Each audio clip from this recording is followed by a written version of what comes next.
Islam Nusantara, dan yang saya hormati Bapak Suryo Haryanto, Takmir Masjid Nurul Huda Cinyawang.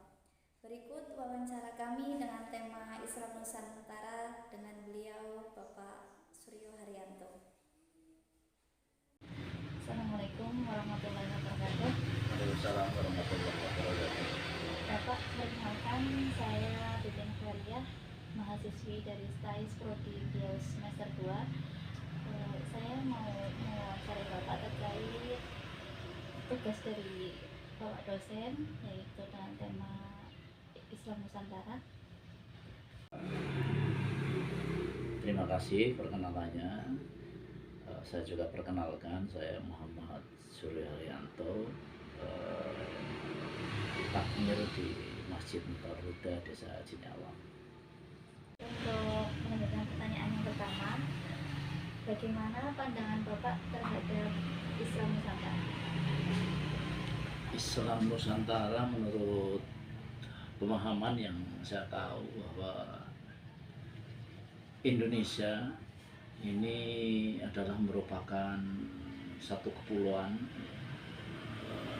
Nusantara yang di situ pengembangan agama Islam di Indonesia ini menjadi satu kultur tersendiri, menjadi sebuah semacam komunitas yang berbeda dengan Islam-Islam yang ada di dunia termasuk di Timur Tengah, yaitu Islam yang ada di Nusantara.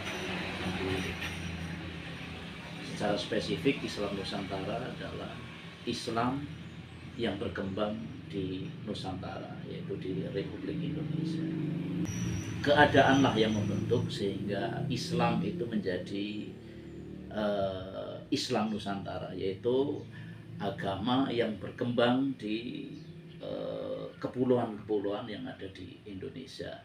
Salah satu contohnya di Pulau Jawa yang dahulunya itu adalah sebelum Islam datang itu telah ada agama, yaitu animisme, dinamisme, Hindu dan Buddha. Begitu Islam datang yang dibawa oleh para wali atau yang kita kenal itu Wali Songo, menjadikanlah kultur sebuah keagamaan, perpaduan antara budaya Hindu, Buddha dengan Islam, jadilah Islam Nusantara. Pertanyaan selanjutnya yang terakhir, menurut Bapak apa dampak positif dan negatif adanya Islam Nusantara di kalangan masyarakat? Ya, Islam Nusantara itu memang di kalangan para akademisi atau di kalangan para ulama yang ada di Indonesia itu ada pro dan kontra. Ya, yang kontra itu mereka berpikir Islam itu tidak perlu ada label-label Nusantara. Islam adalah Islam. Jadi tidak perlu ada Islam liberal, Islam Nusantara dan sebagainya. Islam adalah Islam. Jadi ada yang berpendapat bahwa yang perlu itu adalah mengislamkan Nusantara, ya, bukan Nusantaranya diislamkan. Ya, ada yang berpendapat Nusantaranya diislamkan, bukan Islamnya dinusantarakan. Ya, tetapi ini juga pandangan bahwa Islam yang ada di Nusantara itu, ya, yang kita kenal dengan Islam Nusantara, dampak positifnya bahwa perkembangan Islam yang ada di Nusantara itu berbeda dengan perkembangan Islam seperti di Timur Tengah dan di negara-negara yang lain. Bahwa Islam berkembang di Nusantara ini tanpa kekerasan, ya, tanpa pemaksaan, tanpa harus merubah adat istiadat, tanpa harus mengganggu agama tertentu dan sebagainya, sehingga Islam datang di Indonesia itu dengan budaya, dengan kearifan lokal dan sebagainya, sehingga Islam berkembang bahkan sebagai agama mayoritas di Indonesia bahkan di dunia. Nusantara ini menjadi agama Islam yang paling mayoritas. Berarti secara khusus Islam Nusantara itu iya betul, jadi tidak membedakan, tidak ini dampak positifnya, sehingga itu nanti bisa bisa diterima oleh semua pihak, baik yang muslim maupun non muslim dan seluruh pemahaman yang ada, sehingga pro kontra itu adalah satu sunatullah, sampai kapanpun itu tidak akan, ya tidak, yang namanya itu harus di satu pemikiran dan sebagainya. Tetapi kebanyakan para ulama di Indonesia terkait dengan Islam Nusantara ini menganggap bahwa Islam Nusantara itu perlu dilestarikan. Pelestariannya itu adalah sebagai wahana untuk mempertahankan kultur dan kearifan lokal dan ciri khas Islam yang ada di dunia. Ya, bedanya yaitu Islam yang ada di Nusantara, seperti kegiatan-kegiatan ibadah-ibadah yang tidak ada di negara-negara lain, seperti kayak halal bihalal dan sebagainya. Artinya semua organisasi di Indonesia, bukan hanya NU, ada Muhammadiyah dan semuanya, menerima halal bihalal. Padahal halal bihalal itu adalah budaya Nusantara yang tidak ditemukan di seluruh dunia, di kalangan dunia Islam, termasuk di Saudi Arabia. Di Arab sendiri itu tidak ada halal bihalal gitu? Tidak ada, iya tidak ada. Pokoknya iya khas ya, ada budaya mudik, budaya halal bihalal, silaturahim, saling tradisi sudah ada sebelum Islam datang. Jadi budaya silaturahim, ya, orang yang lebih muda datang kepada yang tua, dan yang tua kepada yang tua lagi, yang lebih tua kepada para pejabat dan sebagainya, itu sudah terjalin jauh sebelum Islam itu ada. Sehingga begitu Islam masuk ke tanah Jawa di Nusantara ini, hal-hal yang tadinya tidak sesuai dengan ajaran Islam kemudian disesuaikan dengan Islam, dan hal-hal budaya yang tidak menyimpang syariat Islam justru dikembangkan dan dipertahankan menjadi salah satu ciri khas Islam di Nusantara. Saya kira begitu.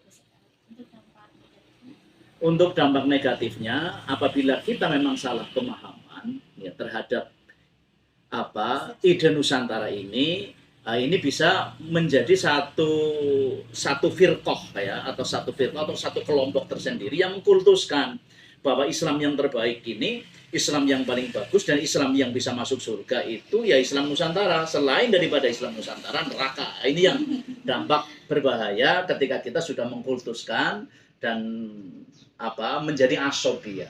Bahkan Rasulullah pernah mengingatkan, "Manda'a ala asobiyah falaysa minni." Barang siapa yang berdakwah itu golongan, kelompok, bukan mendakwakan Islamnya, itu bukan umatku. Itu dampak negatif. Jadi salah satu persepsi dari golongan yang kontra. Ya, salah satunya begitu. Dia berpandangan bahwa ini berbahaya Islam Nusantara itu akan menjadi firqah tersendiri, bahkan ketika kita membanggakan gitu, seperti ya contohnya ada acara 7 hari, 40 hari, 100 hari dan sebagainya, yang dalam kitab klasik manapun itu tidak ditemukan rujukan hukumnya, tapi itu berkembang di Indonesia karena itu adalah perubahan daripada Wali Songo yang tadinya itu dia membuat sesaji kepada para dewa, gitu, kemudian sama Wali Songo dirubah, persembahannya diganti dengan nama sedekah, gitu, terus diganti dengan mendoakan, bukan meminta berkah, tapi mendoakan para arwah, gitu. Terus menjadi budaya dan terus berkembang turun temurun, dan itu memang dipertahankan terutama di keluarga besar Ahlus Sunnah wal Jamaah, yaitu kalangan Nahdliyin, dalam rangka untuk mempertahankan ciri khas, karena itu tidak menyimpang syariat Islam dan itu juga tidak merusak.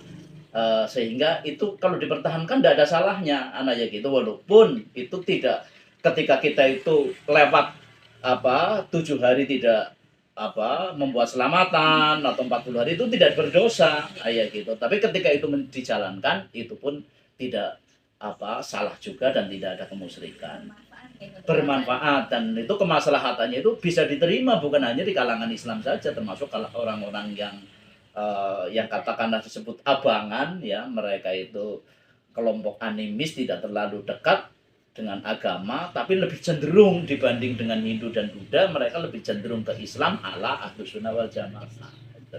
Menarik sekali. Terima kasih Bapak untuk wawancara sore hari ini, sangat bermanfaat dan sangat menarik. Semoga apa yang kita dapatkan dapat bermanfaat. Terima kasih Mbak Titin ya atas kunjungan Mbak Titin ke sini ya, terkait wawancara Islam Nusantara. Tentunya hanya itu yang bisa sampaikan. Ketika memang itu benar, ya semata-mata ini adalah hidayah dari Allah Subhanahu Wa Taala, dan apabila ada kesalahannya itu karena kealpaan dan ketaifan saya sendiri. Mudah-mudahan ini bermanfaat khusus bagi Mbak Titin yang sedang menjalankan tugas akademik. Mudah-mudahan ini bisa memberikan satu dukungan ya atas tugas panjenengan dan bermanfaat bagi seluruh warga masyarakat yang sekiranya ini memang betul-betul bisa bermanfaat terkait dengan pemahaman Islam yang ada di Nusantara di Republik Indonesia. Itu. Terima kasih kepada Bapak narasumber, sangat menarik dan memberikan wawasan baru bagi kami.